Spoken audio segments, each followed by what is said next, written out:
Yo le dije al paralelo anterior que acuérdense como el avatar cuando juntan las palas. Al ejemplo, pero bueno. Gap gancho. Las eléctricas son que están los gap ganchos. Y que están como unos corchetes pegados en donde comparten el citoplasma. ¿Ya? Entonces, eléctrica es la conexión mediante los gap junction. Y dentro de los gap junction, ¿qué era lo que permitía la conexión? Eran los poros. ¿Ah? ¿Cómo? ¿Hendidura sináptica? Sí, pero tiene un nombre. Conexiones. Hendidura sináptica tienen las gap junction y las sinapsis químicas. Solamente que habían diferencias entre la hendidura sináptica de la gap junction y de la sinapsis química. ¿Cuál era la diferencia de las hendiduras sinápticas? Uno era más grande y el otro era más chiquitito. ¿Y cuál era más grande? ¿La hendidura? ¿Dónde había mayor distancia? ¿En una sinapsis química o en una sinapsis eléctrica? Química. Química. Muy bien. Entonces la hendidura sináptica de la sinapsis química son más anchas o más grandes. Ya, a ver, ¿qué otra cosa? No me respondieron de qué están hechos los gap junction.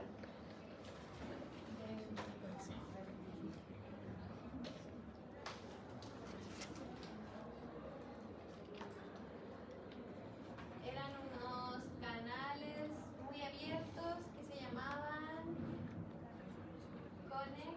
Conexiones. conexomas. Muy bien. Y las proteínas que formaban esos conexomas se llamaban conexinas. También vimos la sinapsis neuromuscular.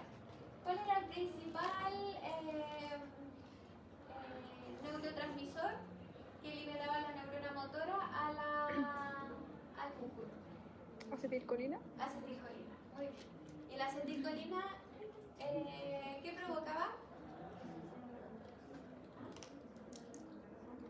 Ya que se hiciera la contracción, pero antes de la contracción hay unos pasos más atrás. El estímulo ya liberaba. La acetilcolina se unía a canales de sodio del músculo. Entonces, si se abren canales de sodio, ¿qué pasa? Se despolariza la membrana. Se despolariza la membrana del músculo. Luego, si se despolariza la membrana del músculo, ¿qué se abre? Canales de sodio. ¿Canales de sodio? Dependiente de voltaje. De voltaje, muy bien. Ya, entonces si se abren canales de sodio dependiente de voltaje, ¿qué es lo que le sucede? Potencial de acción. Potencial de acción. Muy bien, chiquillos, muy bien. ¿Y el potencial de acción qué le provocaba al músculo? Contracción, pero un paso antes de la contracción.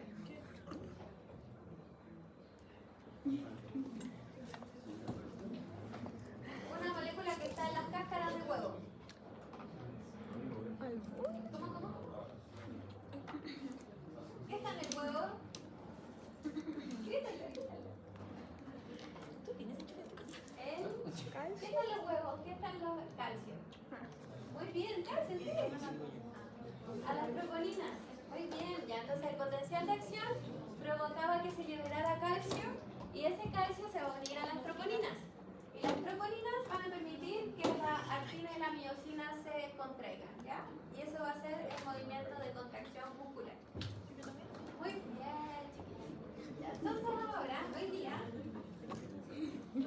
vamos a ver qué es lo de el sistema nervioso central y el sistema nervioso periférico. Y para entrar en este como módulo, en esta materia, les quiero preguntar, ¿qué cosas hace el cerebro? Dígame lo fuerte que soy sorda. ¿Ah? ¿No escucho? Procesar información. Muy bien. Luego, ¿qué más hace? Todo lo que se nos ocurra, todo lo que le venga a la cabeza. Mandar señales. Mandar señales, muy bien, sí. ¿Qué más? Todo lo que me digan va a estar correcto.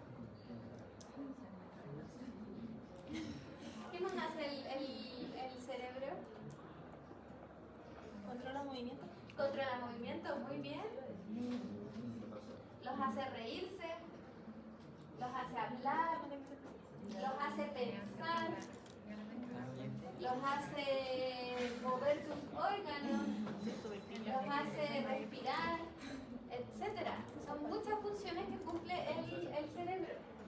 Y increíblemente, el cerebro funciona mediante las neuronas. Entonces las neuronas se acumulan y van generando redes neuronales. Y estas redes neuronales van generando regiones cerebrales o regiones del sistema nervioso. Entonces, las neuronas se van acumulando para ejecutar diversas funciones. Por ejemplo, una red neuronal va a codificar la intensidad de la luz. Otra red neuronal va a codificar la neblina que está allá. Otra red neuronal va a codificar dónde estoy ubicada en el espacio. Otra red neuronal va a codificar si es que yo quiero hacer este movimiento. Y así sucesivamente. Entonces todas esas redes neuronales se van agrupando en el cerebro y el cerebro se va segmentando, en donde cada región del cerebro va a cumplir una función o va a codificar un tipo de información. ¿Ya? Y anatómicamente hablando, esto se divide básicamente en dos sistemas: el sistema nervioso central y el sistema nervioso periférico. ¿Ya?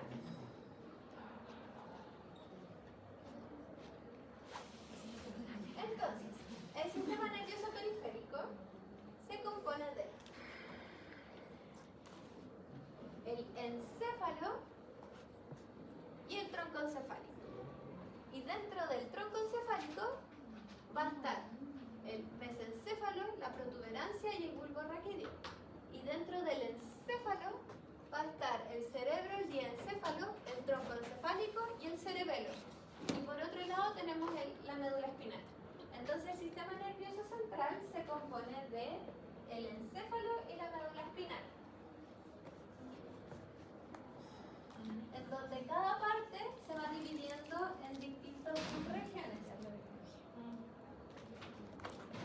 ¿Ya? Tenemos que el sistema nervioso central tiene el encéfalo y la médula espinal. Dentro del encéfalo está el cerebro, el diencéfalo,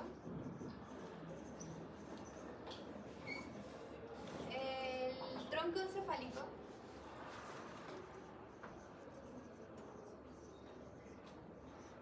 y el cerebelo. ¿Ya? Ahora vamos a ver por parte cada uno de ellos. El cerebro se va a subdividir en corteza, hipocampo, amígdala y ganglios basales.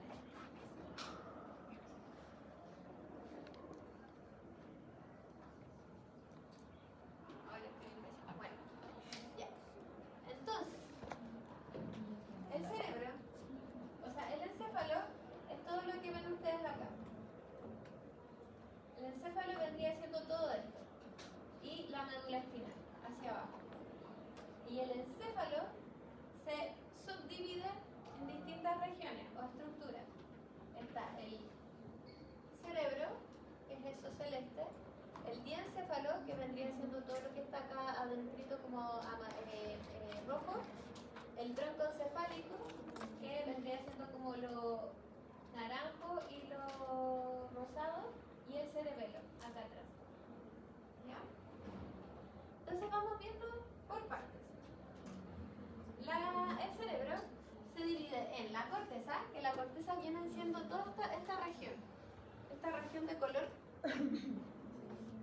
es la corteza cerebral. ¿Y qué características tiene esta corteza cerebral? Es que es plegada. Si se fijan, tiene surcos, ¿cierto? Y esos surcos básicamente es que la corteza está plegada.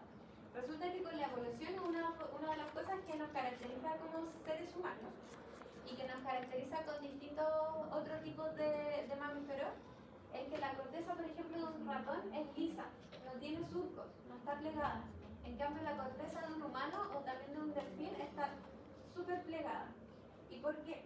Porque evolutivamente, como que a los seres humanos se les generó una explosión de cognición. Y entonces eso hizo que la corteza empezara a crecer, a crecer, a crecer, a crecer, a crecer, a crecer, a crecer, a crecer, a crecer. Pero empezó a crecer tanto que ya no cabía dentro del cráneo, porque el cráneo tiene el mismo tamaño de siempre. Entonces la forma que encontró el organismo para poder hacer caber esta corteza tan grande fue plegarla, hacerla, enrollarla, empezar a plegarla. Y por eso se ve esta corteza llena de surcos o llena de plegamientos. Porque si nosotros estiráramos la corteza, sería una corteza muy grande, muy grande. Y anatómicamente se puede dividir en 4 lóbulos. En el lóbulo frontal, que vendría siendo acá, el lóbulo parietal, acá arribita, el lóbulo occipital y los lóbulos temporales. Y cada uno de estos lóbulos va a ir cumpliendo diversas, o sea, va como que va a englobar ciertas funciones. Por ejemplo, el lóbulo frontal tiene que ver con la toma de decisiones, la planificación, el control inhibitorio. Por ejemplo, ¿a qué me refiero con control inhibitorio? Es que si ustedes se están tirando por un precipicio, su corteza prefrontal o su lóbulo frontal le va a decir no te tires porque te vas a morir. Pero para llegar a ese momento de decir no, tiene que haberse desarrollado el lóbulo frontal. Y les voy a dar un dato que van a quedar así. Resulta que la corteza prefrontal no termina de desarrollarse hasta los 25 años. Así que todos los que tienen menos de 25 años no se juzguen por tomar malas decisiones, porque su corteza prefrontal todavía no está desarrollada. Me pasa eso. Pero no se droguen, no se droguen. Lo que voy a consejo es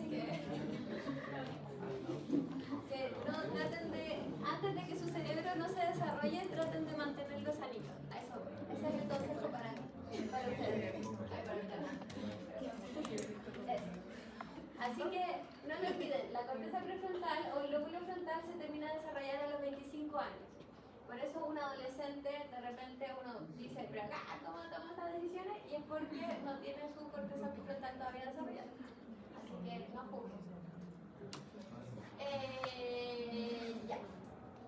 El lóbulo temporal es esta zona y está encargada del procesamiento auditivo, pero también cumple funciones con el procesamiento de las memorias.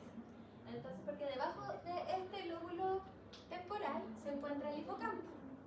El hipocampo es una estructura que es así, en forma de flechitas, parece una mariposita. Y esta estructura tan bella que se ve aquí es la encargada de memorizar, de generar recuerdos. Entonces, por ejemplo, si ustedes durante el día se levantaron en la mañana, después tomaron la micro, después se vinieron para acá, cacharon que el día estaba nublado, lo pasaron muy bien en clases de fisiología y se rieron demasiado, entonces ese día va a ser memorable y no lo van a querer olvidar. Ya. El hipocampo se va a encargar de ordenar secuencialmente todos los eventos que ocurrieron desde que se despertaron hasta este momento. Y va a decir, uy, estos eventos los tengo que ordenar sí o sí temporalmente para que así después yo me acuerde de estos eventos. Entonces como que los deja marcaditos. Entonces el hipocampo tiene unas neuronas que dejó marcadita que se levantó en la mañana tempranito. Después dejó marcado que se lavó los dientes. Después dejó marcado que tomó un desayuno demasiado hiper rico. Después dejó marcado que se demoró mucho en pasar la micro. Entonces se va generando que cada neurona va a representar una información de lo que ocurrió durante el día o de lo que ocurrió durante la experiencia. Y se va generando una secuencia de activación de neuronas. Entonces, esta secuencia de activación queda allí marcadita. Y luego cuando nosotros nos vamos a dormir, cuando estamos durmiendo de noche sin que nos demos cuenta, el hipocampo comienza a activarse, y se activa así, y demasiado, y se vuelve loco, entero loco, porque empieza a disparar locamente a estas mismas neuronas, una y otra vez, una y otra vez, una y otra vez. Y esa activación repetida lo que genera es sinapsis y fortalecimiento de las conexiones sinápticas. Entonces esta neurona empieza a sacar sus bracitos o sus axones o dendritas también y empieza a prolongarlas hacia la neurona que está al lado, que fue la que codificó el evento que venía secuencialmente después. Entonces empiezan a conectarse estas neuronas, en donde cada una va a representar un evento secuencial en el tiempo y va a generar una red neuronal, y esa red neuronal va a representar un recuerdo. Entonces después, cuando ustedes se vuelvan a acordar de este mismo día, van a estar activando esta misma secuencia de neuronas. Por eso, duerman. Es muy importante que duerman, porque si no duermen, no van a consolidar memorias. Y si, bueno, consejo, si es que no pueden dormir, porque obviamente los entiendo, tienen que estudiar, y no hay tiempo para dormir, este proceso de reactivación también ocurre durante el descanso. Entonces, si es que ustedes están estudiando, estudian y después tómense descanso. Porque cuando descansan, este proceso de reactivación, en donde se fortalecen las conexiones sinápticas, también ocurre durante el descanso. ¿Ya? Oiga, profe. ¿Qué pasó? Entonces ahora. Ya después me dice. Ya. Ya, bueno, Los que ¿qué cosa? los que trabajaban en la mente de Riley intensamente, Sí. los que iban sacando las bolitas de los recuerdos de las neuronas, entonces, pues. Sí, tal cual. De hecho está ese recuerdo repetitivo de esa canción que nunca se va, y está la canción. Ya, la canción es una red neuronal muy fortalecida. Muy fortalecida, que cualquier cosa lo gatilla. Así que sí, lo que pasa en Intensamente es muy similar, como, o sea, una manera muy didáctica de explicar cómo funciona el cerebro. Los que tomaban las bolitas y la mandaban como por un Twitter.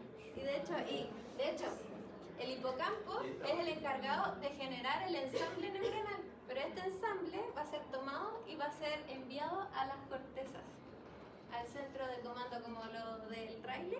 Ya, tal cual, toma las memorias y las envían a las cortezas, y en las cortezas va a ser donde se van a almacenar los recuerdos. Ya, sigamos. El lóbulo parietal tiene que ver con la percepción de los sentidos y también la propiocepción. ¿Qué es la propiocepción? La percepción del cuerpo de uno mismo. Por ejemplo, si yo cierro los ojos, a mí no me tienen por qué decir que mi mano está situada delante mío. Yo ya sé que está situada delante mío, porque tengo mi propiocepción. Y esa propiocepción la codifica el lóbulo parietal. ¿Ya? O por ejemplo, no me tienen por qué decir que mi mano está a la izquierda, porque yo ya sé que mi mano está a la izquierda, o que mis piernas están hacia abajo y no hacia arriba. Así que eso lo codifica el lóbulo parietal. El lóbulo occipital va a codificar la información visual, pero no es como una información visual de que ya mi ojo ve un color blanco o mi ojo ve color negro de la silla, sino que en la corteza visual iba a llegar la información de que el color es negro, la forma que tiene la silla, la textura que tiene la silla, y allí la corteza visual va a integrar toda esa información y va a decir, es una silla. Es como las cortezas integran información y asocian y sacan conclusiones. ¿Ya? ¿Qué más? Acá tenemos el tronco encefálico, que básicamente controla funciones vitales, como la respiración, la temperatura, toda la regulación de la homeostasis del cuerpo, todo lo que nosotros no podemos controlar, viene del tronco encefálico. Y el cerebelo tiene que ver con la coordinación de movimientos y el equilibrio, y también con el aprendizaje motriz. Por ejemplo, en un niño chiquitito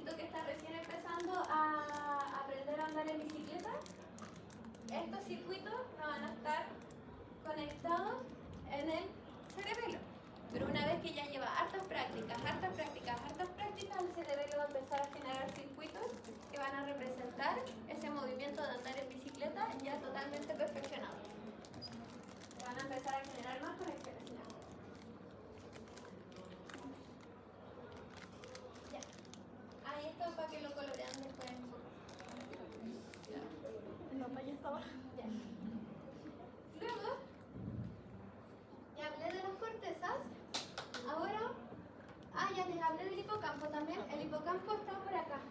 Ese es el hipocampo. O sea, de manera lateral es el hipocampo, pero si es que yo cortara el cerebro así, por ejemplo, por aquí, si este cerebro lo cortamos así, se va a ver esta lonja. Pero si el cerebro lo cortáramos así, vamos a ver el hipocampo de esta manera. ¿Ya? Entonces, dependiendo de cómo se haga el corte, es como vamos a ver las estructuras. Entonces, aquí está el hipocampo. La amígdala, otra región del cerebro. ¿Alguien ha escuchado hablar de la amígdala? ¿No? ¿De las emociones? ¿Sí? Ya. Hay dos amígdalas, no confundir las amígdalas de la garganta y la amígdala del cerebro. La amígdala del cerebro es una estructura que tiene que ver con la percepción de las emociones, el procesamiento emocional, pero es más una emoción más intensa. Es como una emoción de que me generó demasiada alegría, o me generó mucho miedo o mucho pánico, o como que son emociones muy fuertes, sí, tal cual. Entonces, por ejemplo, si es que tenemos una amígdala muy sobrereactiva, si es que yo veo como por ejemplo ese cordel de cable y mi amígdala está así muy local o muy reactiva, yo lo primero que voy a ver va a decir ¡una serpiente! Y voy a decir y voy a generar un ataque de pánico, se me va a acelerar la cuchara, voy a empezar a sudar y como que voy a estar así mal. Y allí mi corteza prefrontal le va a decir a la amígdala, oye, es un cable, no es nada una serpiente, como que cálmate. Entonces, ahí la corteza prefrontal va a generar un control inhibitorio sobre la amígdala. ¿Y cómo genera el control inhibitorio? La corteza prefrontal va a proyectar neuronas inhibitorias hacia la amígdala y va a secretar GABA, va a liberar GABA sobre la amígdala. ¿Y qué hacía GABA? ¿Se acuerdan? Inhibía. Muy bien. Entonces, en este caso, corteza prefrontal estaría inhibiendo a la amígdala para que no sobrereaccione y no genere esta respuesta asociada al pánico a nivel corporal. ¿Ya? Ahora, tenemos los ganglios basales, que también son de control de movimiento y también de aprendizaje de motor. También por acá tenemos otra estructura de corteza, la corteza motora. Entonces, el cerebro tiene muchas regiones en donde controla el movimiento. ¿Y a qué se le ocurre por qué? ¿Por qué el cerebro tiene tantas estructuras que controlan el movimiento? Imagínense el primer organismo que existió en la vida. Era una célula. Y solo como que se movía, no se movía, se flotaba en el espacio. Pero ya cuando apareció el primer organismo con sistema nervioso, ¿qué habilidad pudo haber incorporado? El moverse, el movimiento. Es como la función primitiva que tiene el sistema nervioso, básicamente fue para generar movimiento. Y creo que las medusas fueron los primeros organismos en generar sistema nervioso y que podían moverse en base a un estímulo. Entonces, primero que nada, el sistema nervioso tenía que percibir estímulos y luego generar una respuesta. Y esa respuesta, primitivamente, era el movimiento. Así que por eso el cerebro está lleno de núcleos que controlan el movimiento. ¿Qué otra estructura? La corteza antorrinal o corteza renal. Resulta que el cerebro también tiene la capacidad de hacer un mapa de los lugares donde estamos. Entonces el cerebro en la corteza entorrinal tienen neuronas que codifican para esa silla de allí. Entonces, si yo estoy ubicada acá, voy a tener una neuronita que va a estar disparando y me va a estar codificando que aquí hay una silla, que allí hay una silla, que aquí está la pizarra, que acá atrás está la puerta.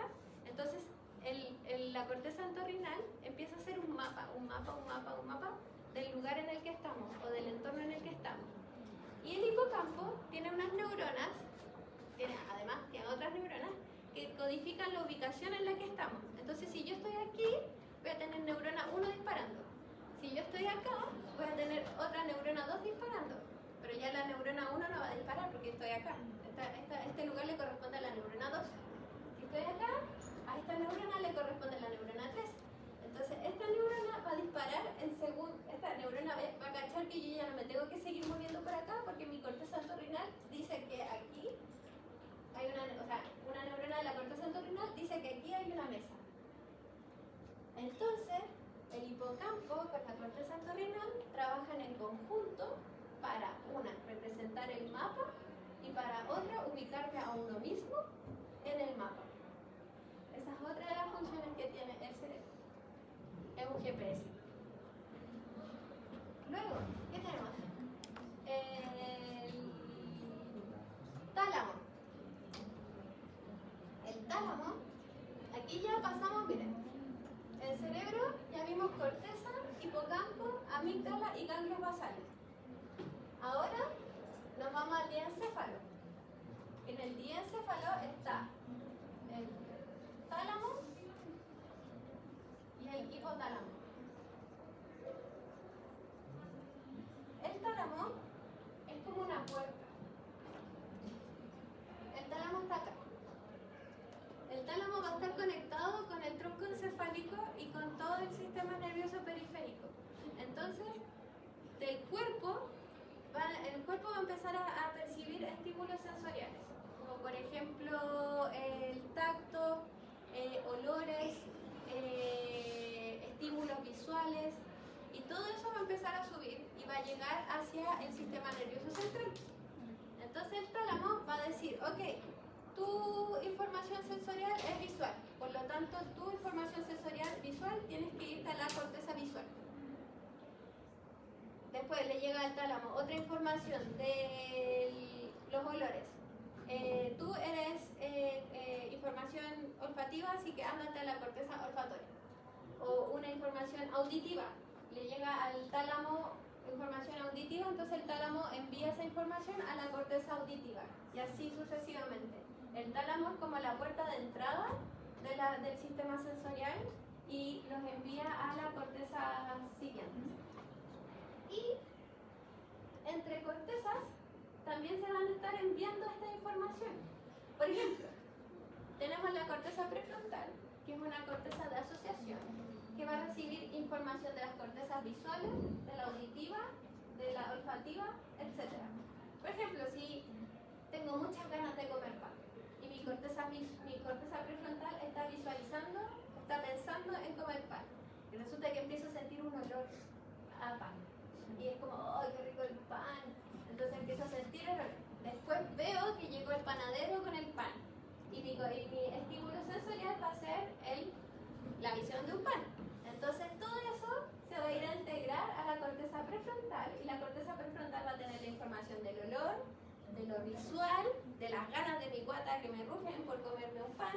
Y va a tomar la decisión de decir, voy a ir a comprarme un pan. Y la corteza prefrontal va a tomar la decisión de ir a comprarse un pan. Y le va a decir a la corteza motora, mueve los músculos para ir a comprar un pan. Entonces, el cerebro es todo integrado. Toda la comunicación se comunica entre sí.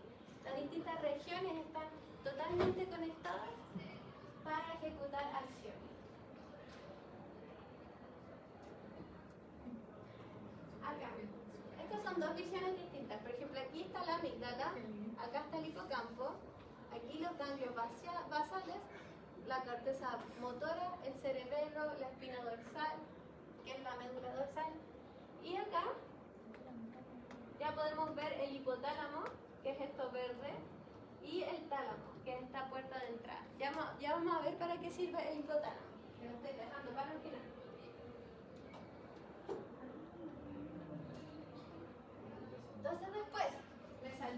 encefálico, pero se los digo. Pero sí les dije, ¿no es cierto? El tronco encefálico de las respuestas como más autónomas, de las respuestas involuntarias, en donde controlan la respiración, la temperatura, el ciclo circadiano, no sé, ¿qué más? ¿Ah? Los reflejos van de la médula. Los reflejos están en la médula. Ya, entonces pasemos a la médula. Ya. Entonces, la médula básicamente es eso. Y la armadura de la médula vienen siendo las vértebras, la columna vertebral. Y la armadura del encéfalo es el cráneo. Y la médula se va a dividir en 4 regiones. En la región cervical, torácica, lumbar y sacra. Y dentro de estas regiones se van a proyectar nervios espinales. ¿Qué se ven acá? Estos que se ven acá saliendo en rojo y entrando en azulito son nervios espinales. Entonces, va a tener nervios espinales que van a ser sensitivos y que van a entrar hacia la médula y van a ser motores que van a salir de la médula. Y lo que me preguntabas tú de los reflejos. Los reflejos son respuestas motoras que no pasan por la corteza, sino que se codifican a nivel de médula. Porque, por ejemplo, ese reflejo rotular, que si uno se golpea la rodilla, ese es un clásico ejemplo. O también otro ejemplo es que, por ejemplo, te quemas el dedo del pie. Y resulta que te quemas el dedo del pie y la señal no tiene tiempo de ir hacia la cabeza, hacia el cerebro, para poder reaccionar. Entonces, ese tipo de acciones las decide la médula, en donde te quemas la punta del pie, información sensitiva, vienen los nervios sensoriales hasta la médula, y de la médula efectúan al tiro la respuesta motora de sacar el pie.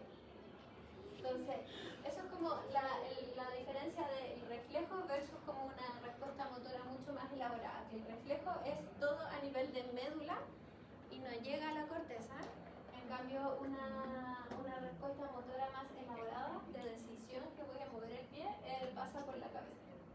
¿Ya? Y si es que uno cortara la médula, vería esta forma, en donde adentro se ve la sustancia gris y afuera la sustancia negra. Ay, perdón, sustancia gris, sustancia blanca. Esto no lo miren porque está en blanco y negro, así que está confundible. Fíjense aquí, ¿ya? Esto no lo pesquen porque aquí dice que sustancia blanca es la negra y sustancia gris acá la de adentro, pero no tiene sentido. Fíjense en esta, ¿ya? Sustancia negra o sustancia gris y sustancia blanca. ¿Ya? ¿Qué es la sustancia gris? La sustancia gris vendría siendo el lugar en donde se acumulan los somas o los núcleos de las neuronas. Por eso se ve más negrito, porque está lleno de somas. En cambio, la sustancia blanca es donde están los axones, las proyecciones. Por eso se ve más blanco, porque los axones no se ven, los axones son líneas nomás. Entonces, por eso se ve más blanquito. Y los somas se ve más negro, porque es una acumulación de núcleos. ¿Ya? Y están acá los núcleos, los somas, y las proyecciones, los axones salen hacia acá. O entran por acá. ¿Ya?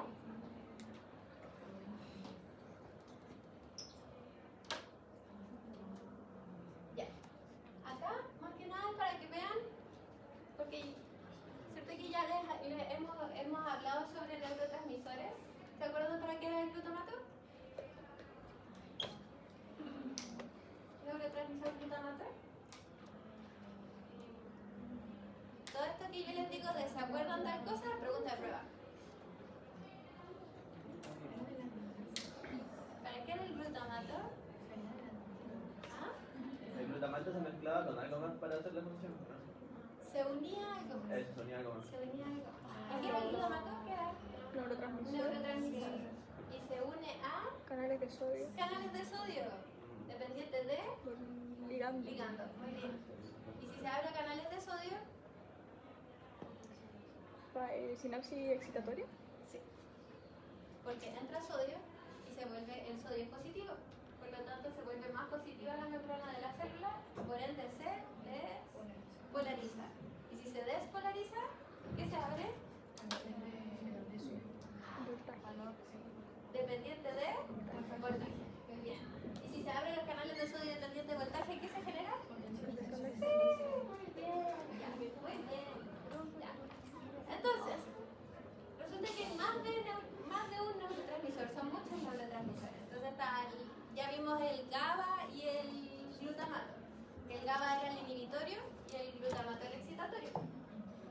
Pero tenemos otros tipos de neurotransmisor y aquí lo vamos a ver cómo se generan y cómo distribuyen el neurotransmisor a través de todo el cerebro. Entonces tenemos que la dopamina se genera en dos principales núcleos, en un núcleo motor y en un núcleo del sistema de recompensa. El núcleo motor es de la sustancia nigra y el estriado. La sustancia nigra es una zona que está acá en donde se acumulan somas o núcleos de neuronas dopaminérgicas. Y estas neuronas dopaminérgicas van a proyectar sus axones hacia el estriado.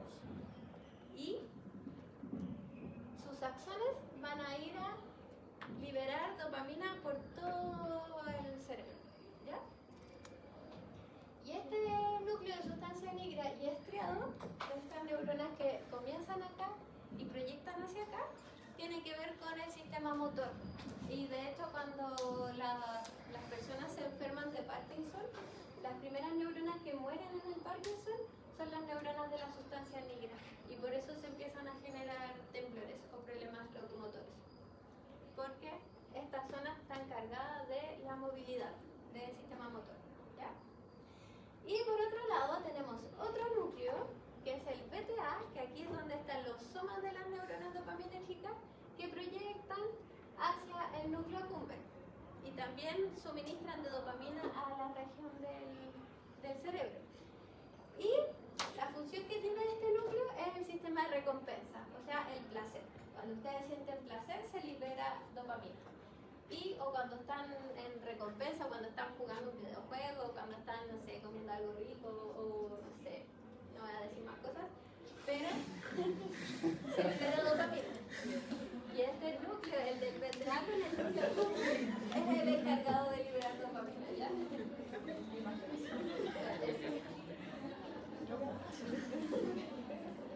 Ya.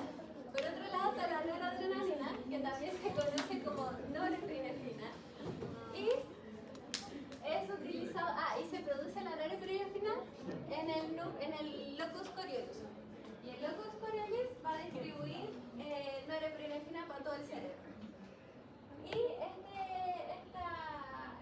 neurotransmisor tiene que ver con el sueño y la vigilia, la atención y la conducta alimentaria. Luego tenemos la adrenalina, que la adrenalina, fíjense, no proyecta hacia las zonas corticales, sino que se queda como en esta zona del tronco encefálico.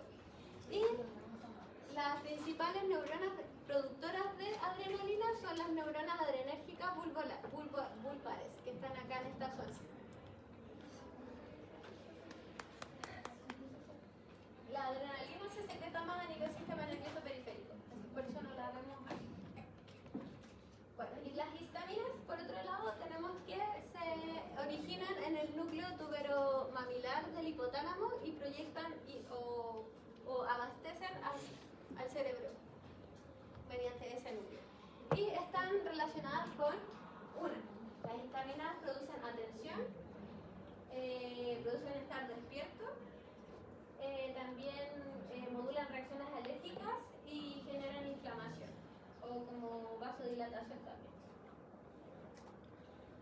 Y la serotonina se origina en el núcleo RAFE y proyecta hacia todo el cerebro y tiene diversas funciones. La serotonina tiene la función de regular el sueño, la vigilia, regular la depresión, la ansiedad, los estados de ánimo, emociones, el ritmo circadiano. El ritmo circadiano es el reloj que tiene uno internamente, en donde uno sabe que, por ejemplo, uno se despierta siempre en la mañana a pesar de que, no sé, está oscuro. Uno igual se despierta porque tu ciclo circadiano está programado para despertar a tal hora.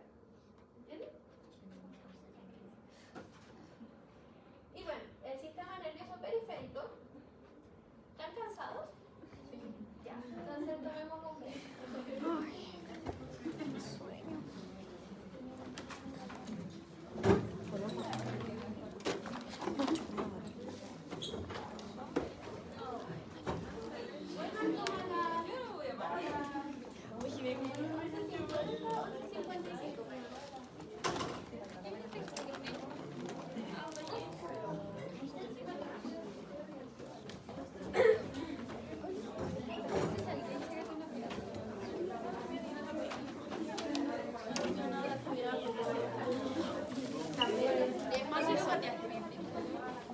ya decímelo. Más.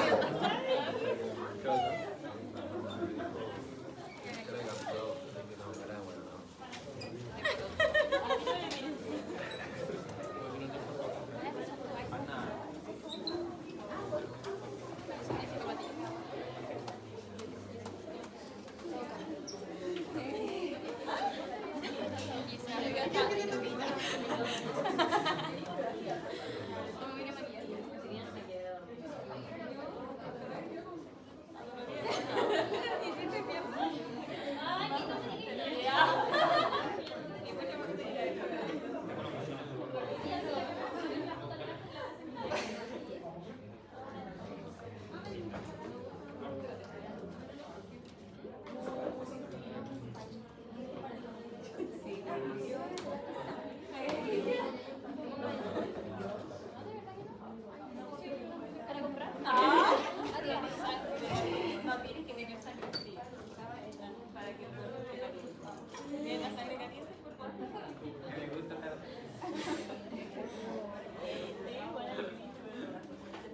Para andar los pies.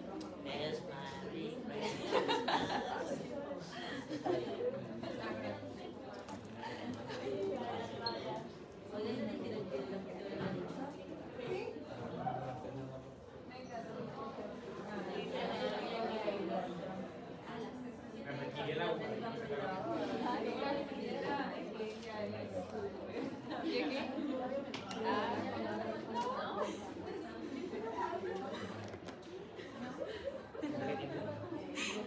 A ver, pero.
Ay, qué rico ese ratatouille.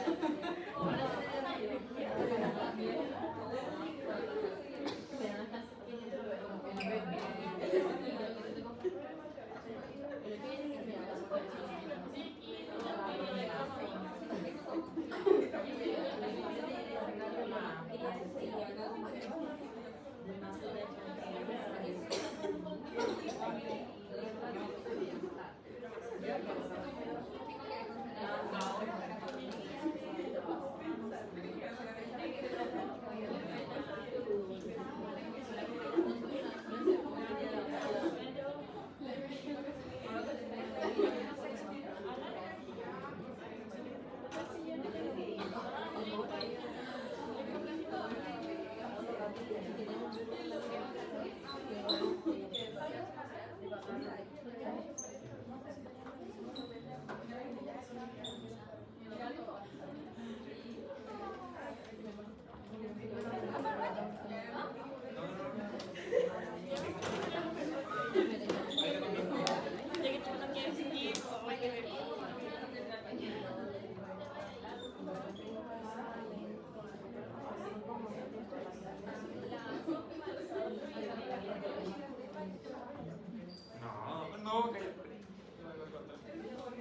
¿Para qué?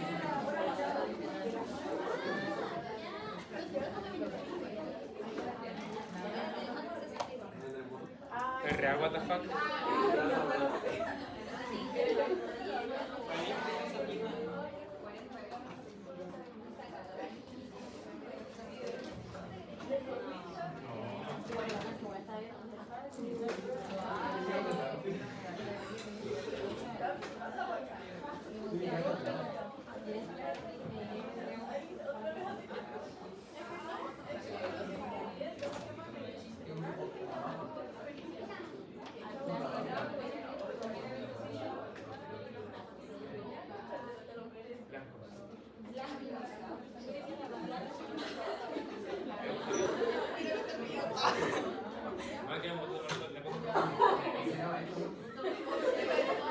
De hecho, acaba de ver la comparación de mi cuello, de los brazos, mi cuello es amarillo y mi brazo blanco. Sí.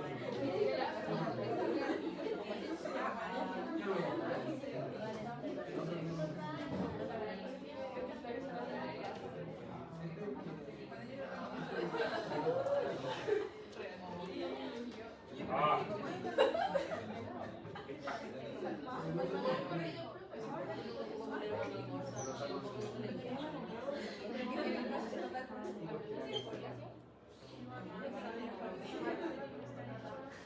Ay, no, la vomité todo. Vomité todo. Ay, tiene todo mi blog.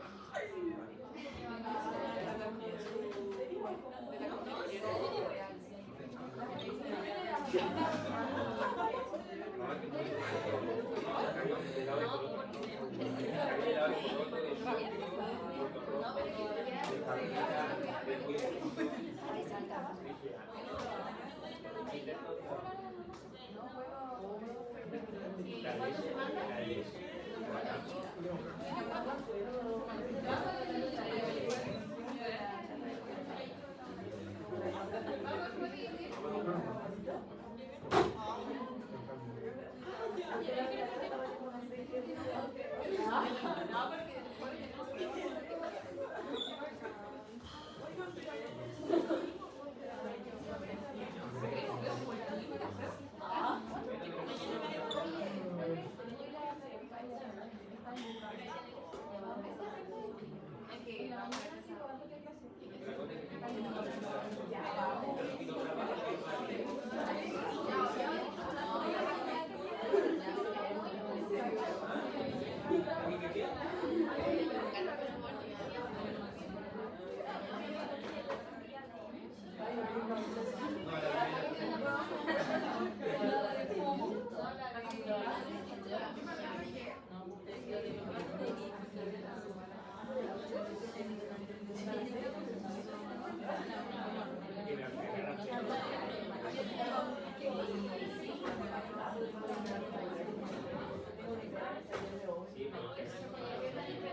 Está como demasiado desordenada esta sala, weón.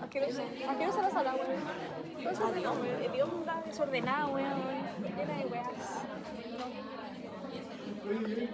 ¿Te sientas o te siento? No me quiero.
No, es que le saco una foto para que me lo vendan.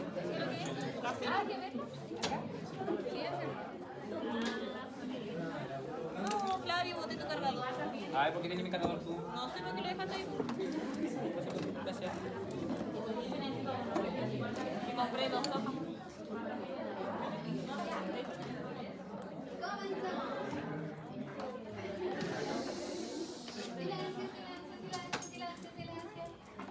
Dani.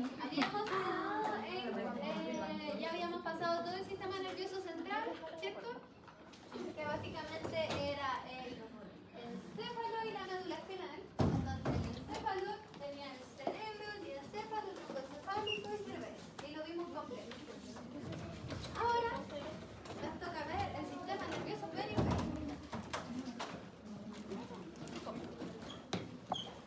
Básicamente el sistema nervioso periférico es todo lo que no es el sistema nervioso central, ¿ya? Como todo lo que queda restante.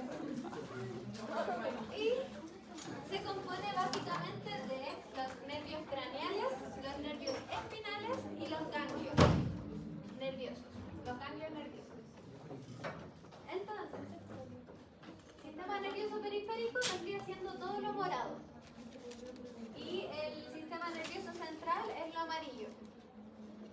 Y dentro del sistema nervioso periférico tenemos los nervios craneales, que son unos nervios que salen del tronco encefálico y van a proyectar hacia la cara y hacia el cuello.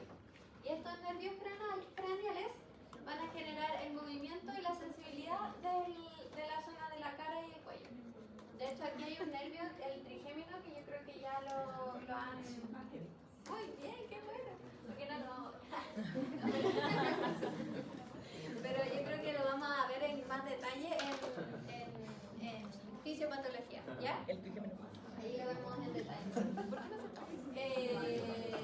Bueno, y esos nervios salen del tronco encefálico y van a enervar todo lo que es la cara y el cuello.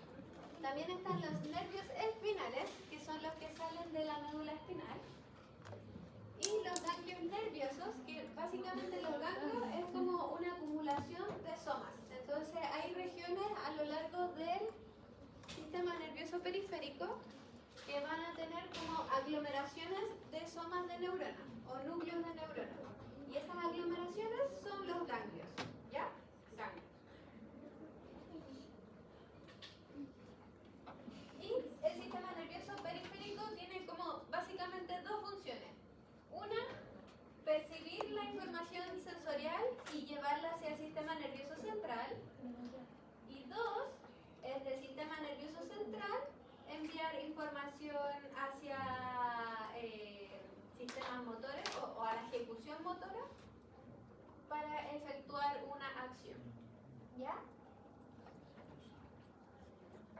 Y esto tiene más y más y más y más subdivisiones. Pero básicamente aquí tenemos el sistema nervioso periférico, el sistema nervioso central, que ya lo vimos. En el periférico tenemos al sistema nervioso autónomo y al somático. El somático es el sistema que se encarga de los movimientos voluntarios o de las acciones voluntarias que tenemos en nuestro cuerpo. Por ejemplo, la contracción de un músculo esquelético, o sea, de algún brazo que va a generar algún movimiento, eso es somático, sistema somático, porque uno decide si es que lo mueve o no lo mueve, es voluntario. ¿Qué más es voluntario? También el percibir qué cosas queremos percibir también es voluntario. Por ejemplo, si yo quiero percibir esta mesa y oh, qué suavecita la mesa, ya. Eso también es un acto voluntario, por lo tanto también sería un input sensorial somático que genera un output, una salida motora somática, voluntaria, ¿ya? Somático voluntario. Y por otro lado tenemos que en el sistema nervioso periférico también tenemos un sistema autónomo. Y este sistema autónomo es todo lo que es involuntario. O sea, todos los movimientos que se generan involuntariamente es el autónomo.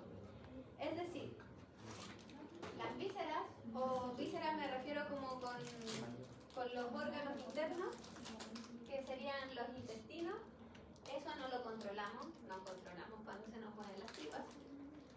Tampoco controlamos el músculo cardíaco. Tampoco controlamos, por ejemplo, la piel, que se nos eriza de repente los pelitos de la piel, se nos pone la piel como gallina. Eso tampoco lo controlamos y eso va a depender como una respuesta a la temperatura o algo o algún otro estímulo. Entonces hay respuestas que nuestro cuerpo no controla. O sea, que nuestra cabeza, en realidad, que nuestro cerebro no controla y que nuestro cuerpo sí controla. Y eso, todo lo que es involuntario se llama sistema autónomo, ¿ya? Y ese a su vez se divide el autónomo en simpático y parasimpático, ¿ya? Lo vamos a ver. Entonces, el sistema autónomo, o también llamado sistema motor visceral, controla funciones involuntarias mediadas por la actividad de las fibras del músculo liso, las del músculo cardíaco y las glándulas. Las glándulas las vamos a ver que son regiones que se secretan hormonas, porque las hormonas van a generar diversos tipos de reacciones a nivel del cuerpo. Ya lo vamos a ver. Por ejemplo, la miosis, que es la contracción pupila, la contracción de la pupila. Eso no lo podemos controlar, entonces es parte del sistema nervioso autónomo, ¿ya? Que es involuntario. De hecho, un dato freak, que cuando uno está poniendo atención, la pupila se dilata y cuando uno deja de poner atención, la pupila se contrae. Así que ya saben, míralo. Los voy a mirar. No. Pero una forma de medir atención o déficit atencional es justamente midiendo la dilatación de la pupila. No, esta siempre está puro pendiente del shade. Ah, bueno, sí, porque es una atención focalizada, ¿no? Es cierto eso. Sí. De hecho, esa atención focalizada es justamente la que se, de repente en experimentos con humanos, lo que se hace para saber si están manteniendo la atención o no, es ver la dilatación de la pupila. ¿Qué más? La contracción de los vasos sanguíneos tampoco la podemos controlar. El aumento de la frecuencia cardíaca tampoco la podemos controlar. Entonces aquí, acá al ladito, sale que el sistema voluntario es lo que podemos controlar, que vendría siendo la contracción de los músculos, el movimiento, etc. Y aquí todo lo involuntario que no podemos controlar, como el corazón, los pulmones, la digestión, la piel.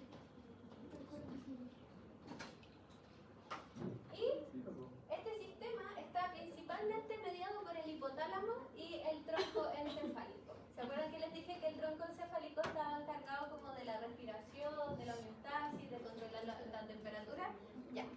Todas esas funciones vienen siendo parte del sistema nervioso autónomo.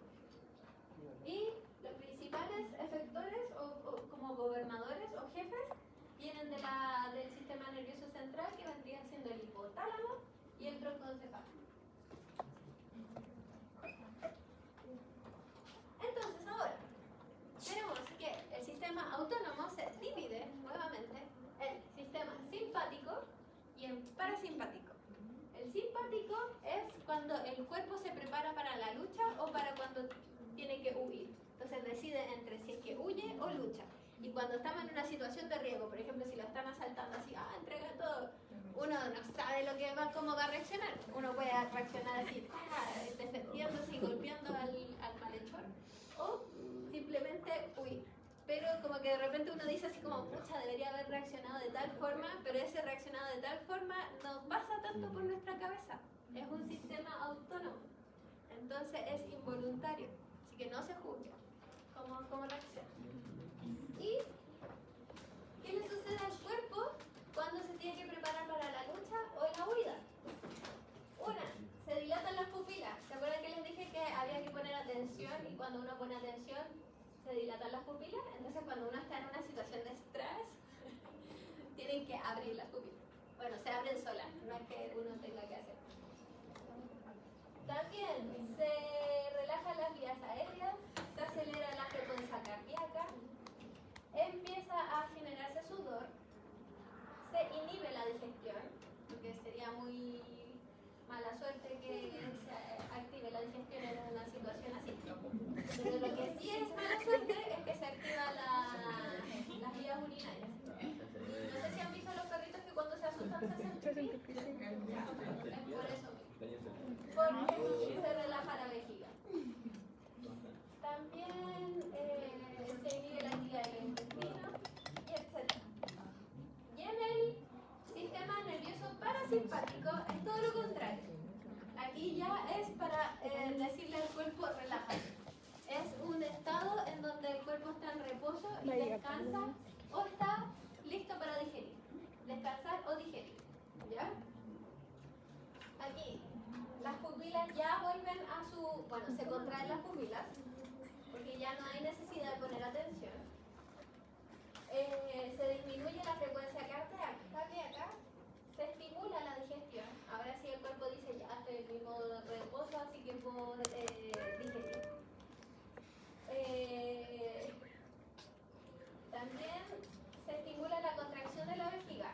Ahora ya uno puede controlar si quiere o no hacer pipí. ¿Qué más? Se estimula también la actividad del intestino y como que vuelve a la normalidad en el sistema parasimpático. ¿Ya? Entonces está en el sistema nervioso autónomo está el sistema parasimpático y simpático.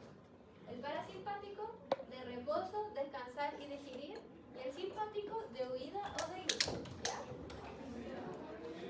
Y acá, si se fijan,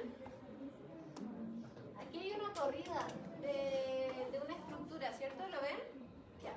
Cada uno de esos globitos viene siendo un ganglio, en donde los ganglios son esa acumulación de neuronas o somas neuronales que se acumulan acá.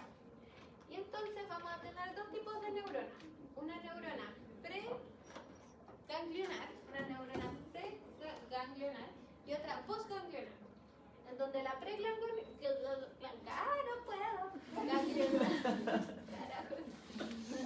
sale de la médula y va hacia la glándula. Y luego de la glándula sale la neurona postganglionar y va hacia el órgano directamente. ¿Ya? Ya. Entonces, yo les había dicho que el hipotálamo lo íbamos a dejar para el final. ¿Y por qué? Porque resulta que el hipotálamo es como uno de los grandes maestros, grandes jefes que controla todo este sistema autónomo, simpático y parasimpático. ¿Y cómo se descubrió que el hipotálamo tenía que ver con todo este sistema de sobrevivencia? Porque resulta que se hizo un experimento, un malvado experimento, en donde se le hizo una lesión a algún animalito, no recuerdo qué animalito fue, pero se le cortó la corteza y todo lo que hay arriba del hipotálamo. Si el hipotálamo está acá, se le hizo una lesión a todo lo que está arriba. Y resulta que el animal no dejó de comer, no dejó de respirar, no dejó de reproducirse, no dejó de hacer sus necesidades básicas. Entonces, pero sí, lo que dejó de hacer fueron las funciones cognitivas. Ya no podía adquirir nueva información, no podía planificar, no podía aprender, no podía trazar nuevas rutas para optimizar, nuevas rutas para llegar rápidamente a un objetivo. Entonces, todas las funciones corticales o cognitivas las perdió, pero las de sobrevivencia las mantuvo. Y las mantuvo porque el hipotálamo no se vio afectado, no se vio dañado. Entonces, el hipotálamo es una estructura clave para una regulación homeostática y para la sobrevivencia del cuerpo. Y está ultra hiper coordinado con el sistema endocrino.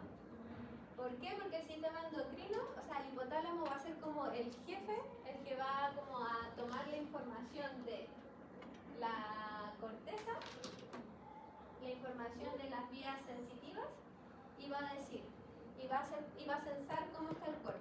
Entonces, por ejemplo, el hipotálamo dice que la temperatura interna tiene que estar a 37 grados Celsius, pero resulta que de un estímulo sensorial le está llegando que estamos a 15 grados Celsius.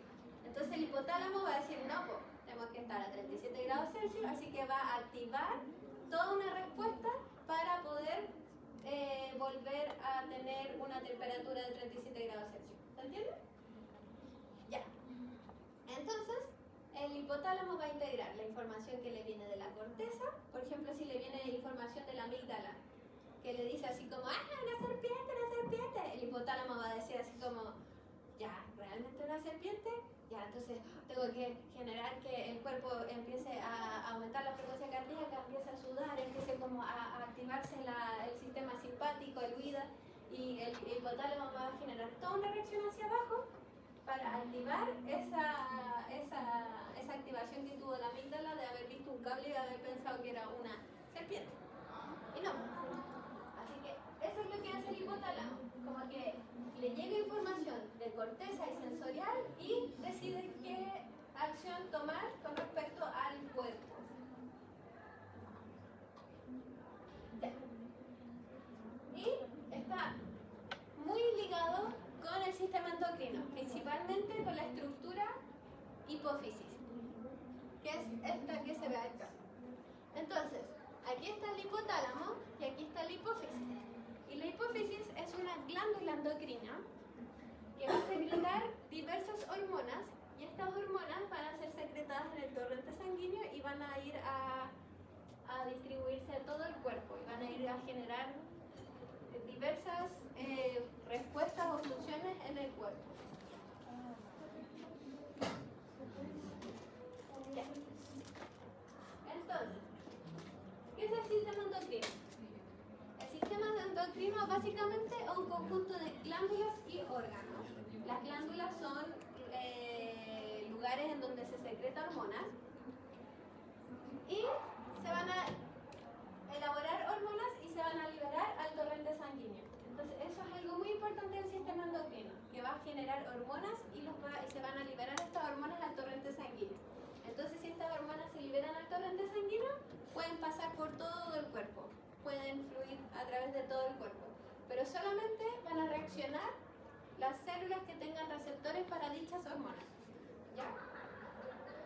Y acá algo importante, por ejemplo, acá se une una hormona a un receptor, pero hay tres tipos de hormonas. Están las hormonas de origen proteico, o sea que son de proteínas, que se van a ir a juntar con un receptor que está en la superficie de la membrana. Tenemos otra hormona que va a ser origen lipídico, que son las esteroides, que esas se van a ir a juntar con receptores que están dentro de la célula, en el citoplasma de la célula. ¿Y a qué se le ocurre cómo pueden pasar estas hormonas de esteroides que son de origen lipídico? ¿Cómo pueden pasar? ¿Necesitan transportador? No, ¿por qué? Son lípidos, sí. No necesitan transportador porque son lípidos. Entonces, al ser lípidos, pasan directo. No necesitan. ¿Ya?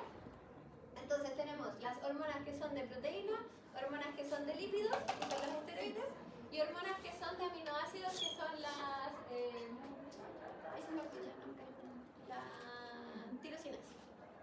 Ya. Entonces, dependiendo de la naturaleza de la hormona, va a ser donde se va a ir a unir. Y si es que la célula tiene el receptor para esa hormona, va a generar una respuesta. ¿Ya? Y por lo general, las funciones de las hormonas vienen siendo muy diversas, como metabolismo, crecimiento, reproducción, homeostasis, etc. Y aquí, sigamos con el hipotálamo. ¿Cierto que yo les dije que el hipotálamo estaba unido a la hipófisis? La hipófisis es la glándula endocrina que libera hormonas. Entonces vamos a ver cómo esta comunicación entre el hipotálamo y la hipófisis. Aquí está el hipotálamo. ¿Lo ven? Con sus distintos núcleos.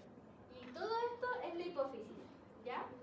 Entonces vamos a ver cómo se comunica el hipotálamo con la hipófisis. ¿Ya? Arriba está el hipotálamo. Todo esto está dentro como en esta zona de... ¿Ya? Entonces, el hipotálamo tiene dos neuronas que van a proyectar sus acciones hacia la hipófisis. Y la hipófisis tiene dos partes. La hipófisis posterior, que le vamos a llamar neurohipófisis, y la hipófisis anterior, que le vamos a llamar adenohipófisis. ¿Ya? Resulta que por el lado de la hipófisis posterior, la neurohipófisis, las neuronas del hipotálamo van a tener sus somas en el hipotálamo, pero van a proyectar sus axones hacia la neurohipófisis. Y aquí en el neurohipófisis van a haber vasos sanguíneos que van a estar directamente conectados con el torrente sanguíneo. Entonces, estas neuronas de acá tienen la particularidad que no liberan neurotransmisor, sino que liberan hormonas. Y las hormonas que liberan son la vasopresina y la oxitocina. Entonces, las neuronas magnocelulares, que son estas azules, van a liberar hormonas directamente al torrente sanguíneo a través de la hipófisis. ¿Ya? Y las dos hormonas que van a liberar estas neuronas del hipotálamo son vasopresina y oxitocina. La vasopresina va a regular la cantidad de agua corporal y es antidiurética. Entonces esta vasopresina va a ir directamente a generar una acción al riñón y le va a decir al riñón: no hagas pipí, sino que absorbe agua, porque nos hace falta, estamos deshidratados. Entonces si es que estamos deshidratados, el hipotálamo va a enviar la vasopresina al riñón y le va a decir: no vaya a ir al baño, absorbe el agua.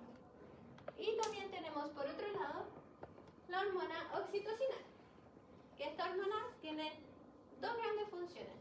Una es la contracción del útero para cuando uno está embarazado y va a parir.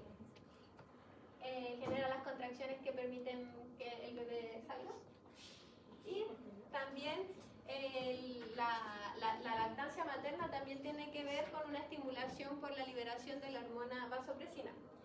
Y otra función que tiene la oxitocina es el vínculo social y la conducta maternal eterna. Entonces, cuando ustedes se sienten a gusto socialmente, se libera oxitocina.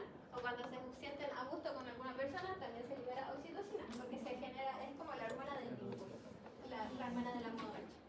Así que esa hormona del amor es secretada por la hipotálamo, ¿ya? Y por otro lado, tenemos una neurona parvicelular. Y aquí, ojo con esta neurona, porque ya es más complicado un poco. Pero hasta aquí va a entrar a la prueba, ¿ya? Ya no los voy a bombardear con más material. Pero aquí, la última atención.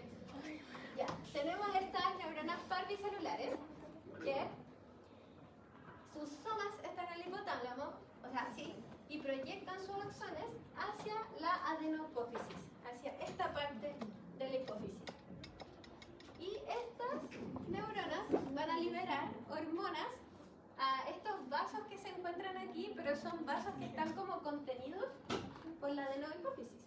Entonces, esta sangre que está aquí va a ir directamente hacia este ladito de la adenopófisis.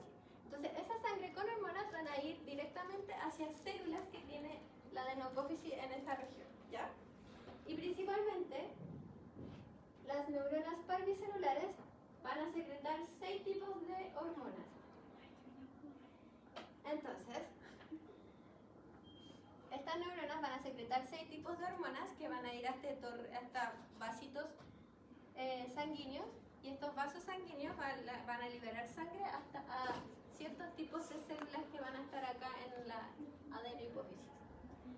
¿Ya? ¿Van bien? ¿Van bien? ¿Van bien? ¿Sí? Ya. Entonces, las neuronas parvicelulares, que son las naranjas, van a liberar 6 tipos de hormonas. Van a liberar la hormona liberadora de corticotropina, la hormona liberadora de tirotropina, la hormona liberadora de gonadotropina, la hormona liberadora de hormona de crecimiento y así sucesivamente. Entonces, tenemos que 4 hormonas que libera el hipotálamo hacia la hipófisis son estimuladoras. O sea, estas 4 hormonas de acá le van a decir a la hipófisis, tú ahora libera otro set de hormonas. Pero el hipotálamo también tiene otras 2 hormonas que son inhibidoras. Que si es que el hipotálamo libera estas 2 hormonas liberadoras, le va a decir a la hipófisis, no liberes hormonas. Entonces, el hipotálamo le va a decir, ¿libera o no libera hormonas a la hipófisis? ¿Ya? Va a ser el que va como controlar y le va a decir, tú libera o no liberes, y así. ¿Ya? Y eso todo va a ser con respecto a las hormonas que libera el hipotálamo. Entonces, si el hipotálamo, las neuronas del hipotálamo liberan hormona liberadora de corticotropina, la hipófisis va a liberar ACTH. Si el hipotálamo libera tirotropina, el hipófisis va a liberar TSH. Si el hipotálamo libera gonadotropinas, la hipófisis va a liberar LH y FSH. Si la hipófisis, o sea, si el hipotálamo libera la hormona de crecimiento, la hipófisis va a liberar la hormona de crecimiento. Si el hipotálamo libera la somatostatina, es otra hormona, la hipófisis no va a liberar hormona de crecimiento. ¿Ya? Si el hipotálamo libera dopamina, la hipófisis no va a liberar prolactina. ¿Ya? Les voy a enviar un cuadrito de qué hace cada hormona, de qué hormona, o cuál es la función de cada hormona que libera la hipófisis, ¿ya? Porque sería marearlo mucho aquí en este periodo. Pero, básicamente, tenemos que la glándula, la hipófisis, que se le puede decir pituitaria también, libera. O sea, si es que el hipotálamo le da el visto bueno, puede liberar tirotropina, puede liberar hormonas de crecimiento, puede liberar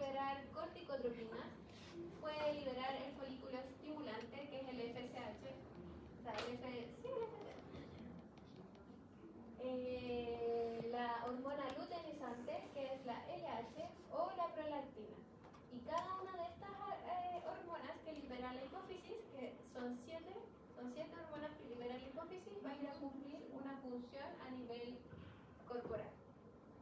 ¿Ya? Por ejemplo, la tirotropina va a ir hacia la glándula tiroide y va a hacer la producción de las hormonas T3 y T4. La hormona del crecimiento va a ir hacia todo el cuerpo y le va a indicar al cuerpo que crezca. Por ejemplo, en los niños la hormona del crecimiento es muy alta, pero en adultos ya no es tan alta. La corticotropina va a ir hacia la corteza adrenal o las glándulas adrenales, que son esas glándulas que están arriba del riñón, y le va a ir a decir libera cortisol. La del folículo estimulante van a ir hacia el ovario para, si no me equivoco, para la producción de óvulos y la producción de testosterona. Ah, no, al revés.